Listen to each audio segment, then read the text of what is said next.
the chase and the hunt, and I set the pace when I'm running. I always take what I want and I always give it 100. Don't need a bank, no I'm funded. Play the game like it's nothing. I'm always thankful for something. Don't take for granted, stay humble. Now wake up!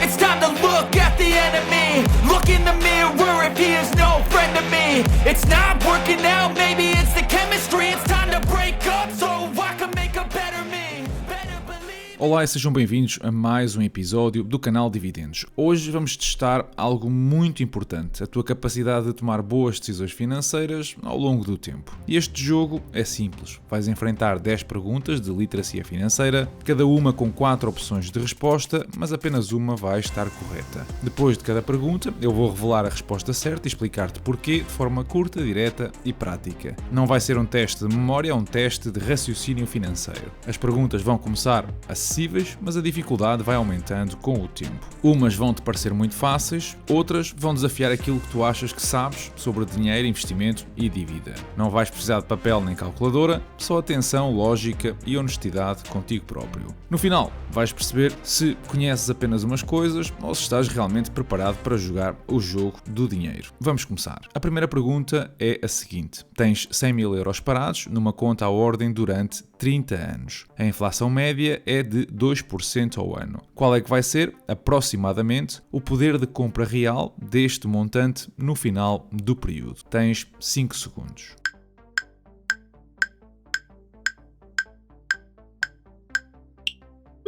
A resposta correta é a C. O erro comum é pensar de forma linear. A inflação atua sempre de forma composta. Isto significa que, embora o número no teu extrato bancário no final desse tempo diga 100 mil euros, tu só conseguirias comprar pouco mais de metade do que compras ao dia de hoje. Perderias quase 45% do teu património real sem nunca ter gasto um cêntimo. Isto significa que não investir é uma decisão ativa de perda. Vais perder valor, quer tu queiras, quer não. Passemos à segunda pergunta. Liquidez refere-se a...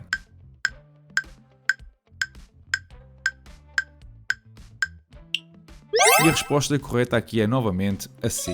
Nem todos os ativos são criados da mesma forma. A facilidade de conversão varia drasticamente. Liquidez imediata significa, por exemplo, ter dinheiro em espécie ou saldo na conta à ordem para poder usar no segundo seguinte. Liquidez elevada são, por exemplo, ações de grandes empresas ou ETFs, consegues vender rapidamente e ter o dinheiro em 2 ou 3 dias úteis. Baixa liquidez, estamos a falar, por exemplo, de imóveis ou objetos de coleção, como arte ou carros clássicos, que podes levar meses a encontrar um comprador e se precisares do dinheiro para amanhã, então tens de aceitar um preço muito abaixo do valor de mercado. É raro, digamos, encontrar um investimento que seja perfeito em todas as frentes de rentabilidade, segurança e liquidez. Normalmente existe uma tensão entre esses 3 pilares. Se queres muita liquidez e muita segurança, tens de sacrificar a rentabilidade. Já se queres muita rentabilidade, muitas vezes tens de aceitar menos liquidez ou correr mais risco. E isto é importante porque a liquidez é crítica em cenários de stress financeiro. Ativos ilíquidos podem forçar as vendas, como eu disse, com grandes descontos, que é precisamente o que, enquanto investidores, tu queres evitar. Pergunta número 3. O que significa, na prática, investir com alavancagem?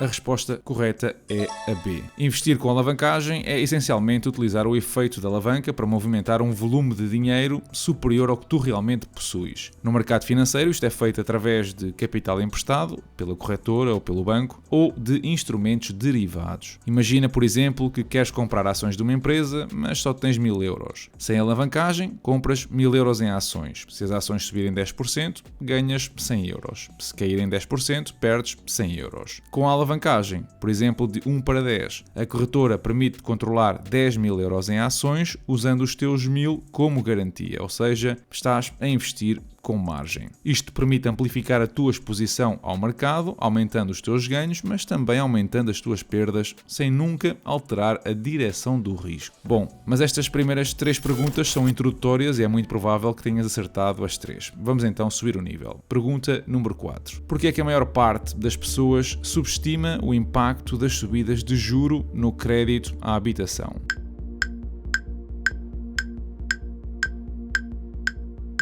Na prática, a maior parte das pessoas foca-se apenas no valor que sai da conta todos os meses ou a prestação mensal, ignorando depois a composição interna desta prestação e o peso brutal que os juros têm sobre o saldo devedor ao longo das décadas. Uma pequena variação percentual aplicada a um capital elevado e longo prazo tem efeitos desproporcionais. Quando os juros sobem, a prestação aumenta, mas o que muitos não percebem é que a percentagem da prestação que está a bater na dívida ou amortização diminui drasticamente. Com juros baixos, se pagas, por exemplo, 500 euros, talvez 350 desses sejam para abater a dívida. Com juros altos, a prestação pode subir para os 700 euros, mas agora 550 euros podem ser juros e apenas 150 abatem a dívida. O resultado é que estás a pagar muito mais por mês, mas a tua dívida ao banco quase não mexe. Estás na prática a alugar o dinheiro em vez de o devolver. Isto significa que o risco não está na taxa, está no montante financiado. Pergunta número 5. Um investidor adia investir porque espera mais clareza macroeconómica. Qual é para ti o custo mais provável desta decisão?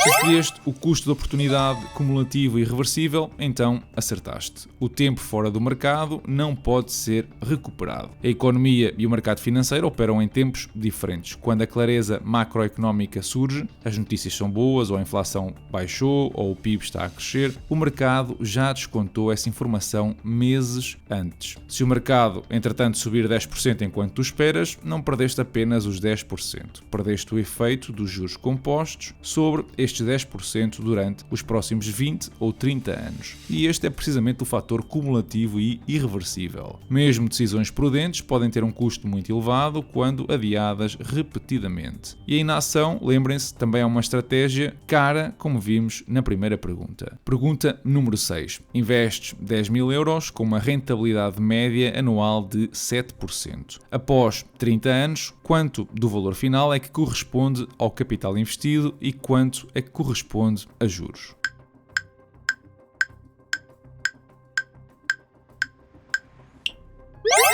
Se escolheste a opção A, então acertaste. O valor final ronda os 76.000 euros. Mais de 85% deste valor são juros e não o capital. Isto serve para te mostrar que o juro composto recompensa tempo e não esforço adicional, o que na prática é dizer que faz o trabalho pesado por ti. Pergunta número 7. Temos dois ETFs, um com uma TER de 0,15% e um ETF igual com uma TER de 0,75%. Ambos replicam o mesmo índice durante 30 anos. Qual é que tu achas que é o impacto mais provável na diferença de custos?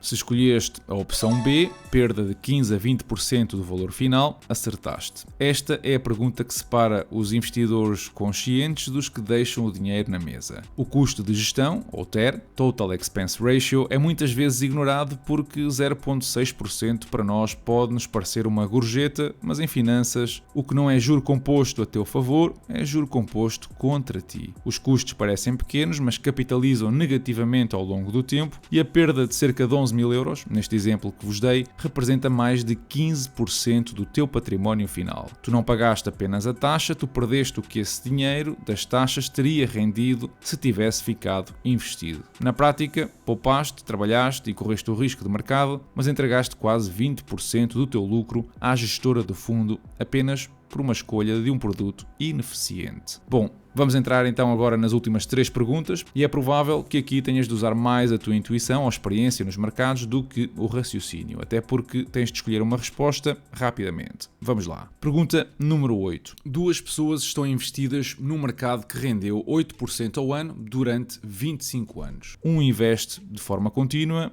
e o outro falha os 10 melhores dias de mercado. Qual é que tu achas que é o impacto mais provável?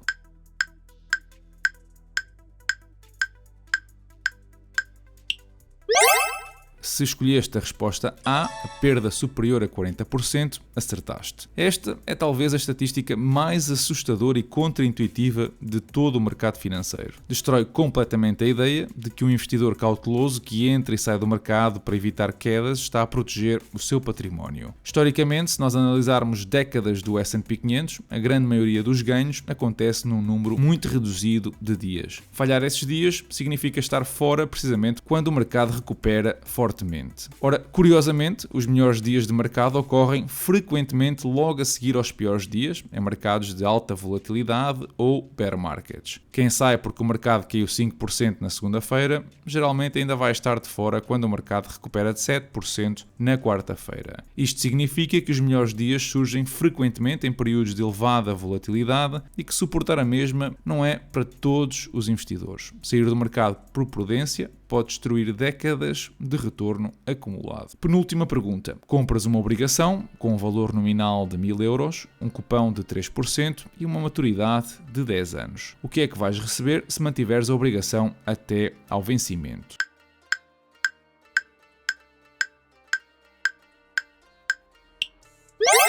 Se escolheste a resposta C, de juros anuais de 30 euros e 1.000 euros no final, acertaste. Esta é a base de investimento da renda fixa. Tu atuas como um banco e emprestas dinheiro a uma entidade, seja ela ao Estado ou uma empresa, em troca de uma renda garantida. E para este exemplo, de 1.000 euros a 3% por 10 anos, desde o primeiro ao 10º ano recebes o cupão, ou seja, 30 euros todos os anos, e no final, no ano 10 da maturidade, recebes o último cupão de 30 euros mais o reembolso dos teus 1.000 euros. Ao final de 10 anos terias então recebido 1.300 euros brutos. Isto significa que se mantens a obrigação até à maturidade e sem o incumprimento da outra parte, recebes os cupões periodicamente e no final o reembolso do capital. A opção D aqui é a maior armadilha desta pergunta. Muita gente escolhe a mesma porque ouve dizer que as obrigações também variam de preço, e isto é verdade apenas se decidires vender antes dos 10 anos ou da maturidade. E se queres entender melhor o comportamento, então eu sugiro que visites um vídeo que eu já publiquei no passado a explicar o comportamento das mesmas. Bom, mas chegamos então à última pergunta. Achas que consegues fechar este top 10 de perguntas sem qualquer resposta errada? Bom, vamos saber. Pergunta número 10. Tens um crédito à habitação de 200.000 euros a 30 anos com uma taxa variável média de 3%. Ao longo do empréstimo, quanto é que pagas aproximadamente em juros se nunca amortizares antecipadamente?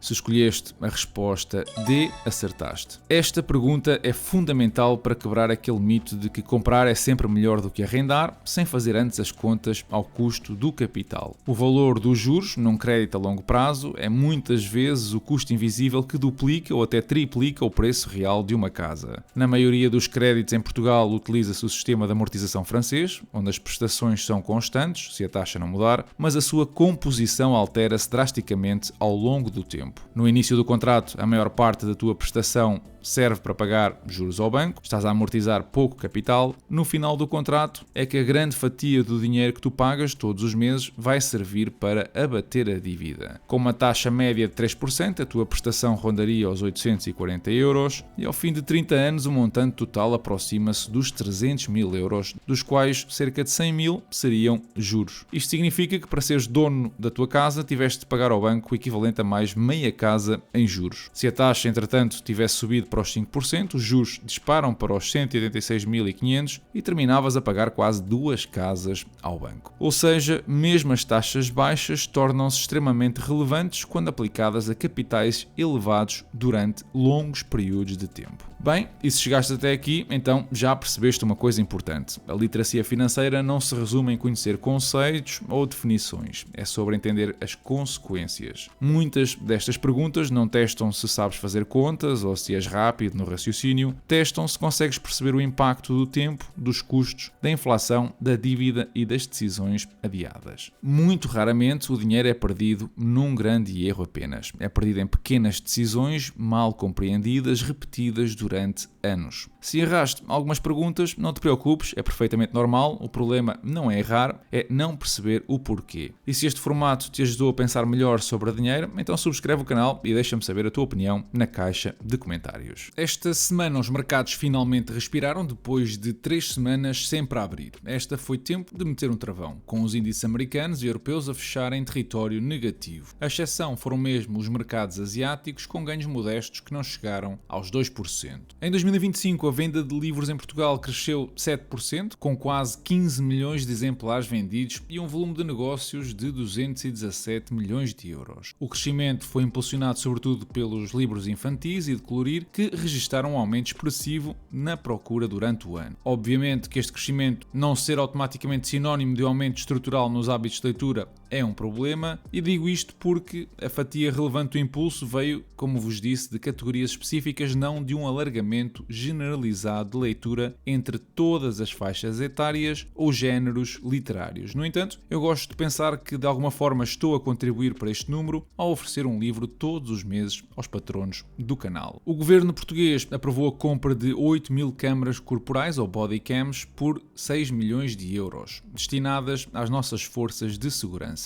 As câmaras vão ser usadas por agentes no terreno para registar as operações, interações com o público e provas factuais em tempo real, com a promessa de reforçar a transparência, a segurança e a confiança pública nas intervenções policiais. Ora, em vários países onde já são utilizadas de forma rotineira, as câmaras contribuíram efetivamente para uma maior responsabilização e uma redução comprovada de queixas contra os polícias, mas agora vai começar novamente uma onda de problemas e de burocracias, desde a eficácia, que depende de protocolos claros de utilização, a salvaguarda de dados e as regras da auditoria, para que as imagens sejam tratadas de forma ética e legal, sem violar a privacidade ou ser usadas de maneira inconsistente. Vamos ver em quanto tempo é que temos esta tecnologia na rua. As bolsas internacionais subiram após o presidente Donald Trump anunciar a suspensão das tarifas que ia aplicar aos países europeus e recuar numa proposta de uso da força em relação à Groenlândia. A suspensão de tarifas evita a escalada de tensões comerciais que poderia atingir as cadeias de abastecimento e afetar os lucros corporativos, e estas decisões que eliminam estas fontes de conflito, seja no comércio global ou em confrontos diplomáticos com parceiros estratégicos, tendem e foram bem recebidas pelos mercados. Não se sabe ainda muito bem os detalhes dos acordos alinhados entre NATO, Dinamarca e Estados Unidos, mas seguramente será algo à volta do reforço militar da região, bem como cedências de exploração de minerais ou terras raras. O TikTok também anunciou um acordo pelo qual cede o controle acionista às empresas americanas e promete mais salvaguardas para garantir a permanência nos Estados Unidos. Esta reestruturação termina assim uma série de anos de crescente pressão política que via a plataforma chinesa como um risco potencial à segurança dos dados e à influência estrangeira sobre utilizadores americanos. Do ponto de vista dos mercados e dos utilizadores, a notícia estabiliza esse risco importante, a possibilidade da proibição da app nos Estados Unidos, porque se o ambiente por lá já está bastante tenso com a política migratória a causar manifestações nas grandes cidades, tirar o TikTok neste momento àquela gente seria, imagino eu, iniciar uma revolução. Falando de portfólio, esta semana houve um reforço na empresa YouGov, um reforço especulativo, numa empresa que já tem uma análise exclusiva no Patreon e que bateu numa zona de suporte muito importante. Não é um investimento que pretende manter a longo prazo, no entanto encontras por lá as razões detalhadas. Já o portfólio em si fechou nos $111.000, com uma performance de 3% no que levamos do ano e cerca de $60 em dividendos recebidos durante este mês. E por hoje ficamos por aqui. Deixa o teu like se gostaste deste episódio, partilha a tua opinião na caixa de comentários e segue-me nas diferentes redes sociais com destaque para o Patreon, onde tens todo um novo universo à tua espera. Da minha parte, eu desejo-te uma excelente semana e bons investimentos.